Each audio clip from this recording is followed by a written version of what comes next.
Hi friends, പുതിയൊരു വീഡിയോയിലേക്ക് സ്വാഗതം. അപ്പം ഇന്ന് ഒരു ഉള്ളിച്ചോറ് ഉണ്ടാക്കുന്ന വീഡിയോ ആണ്. അതിന് വേണ്ടിയിട്ട് ചട്ടി ചൂടാക്കി എടുത്തിട്ടുണ്ട്.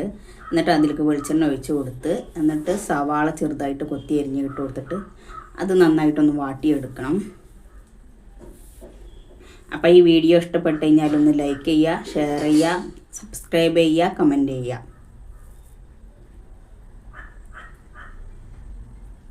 അപ്പോൾ ഉള്ളിയൊക്കെ നന്നായിട്ട് തന്നെ വാടി കിട്ടിയിട്ടുണ്ട്. ഇനി അതിലേക്ക് പച്ചമുളക് ചെറുതായിട്ട് കഷ്ണം വെട്ടിയാകും കൂടി ഇട്ട് കൊടുക്കുക.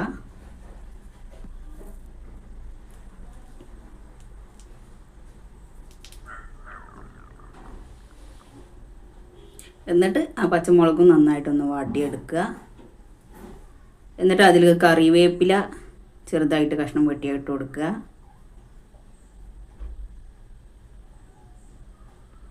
എന്നിട്ട് എല്ലാം കൂടി നന്നായിട്ടൊന്ന് മിക്സ് ചെയ്യുക.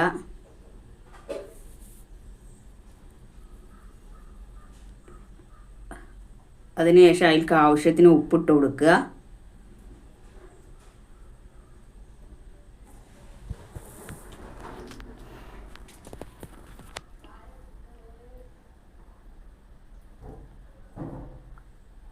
എന്നതിന് ശേഷം ഒരു ലേശം മഞ്ഞൾപ്പൊടി ചേർത്ത് കൊടുക്കുക. കുറച്ച് ഗരം മസാലപ്പൊടി കൂടി ചേർത്ത് കൊടുക്കുക. എന്നതിന് ശേഷം വേവിച്ച് വെച്ച ചോറ് ഇട്ട് കൊടുത്തിട്ട് എല്ലാം കൂടി നന്നായിട്ട് ഒന്ന് മിക്സ് ചെയ്തെടുക്കുക. അപ്പോൾ അത്രയേ ഉള്ളൂ, പെട്ടെന്ന് തന്നെ തയ്യാറാക്കാൻ പറ്റും. നല്ല സൂപ്പർ ടേസ്റ്റുള്ള ഉള്ളിച്ചോറാണ്. അപ്പോൾ എല്ലാവരും സപ്പോർട്ട് ചെയ്യുക.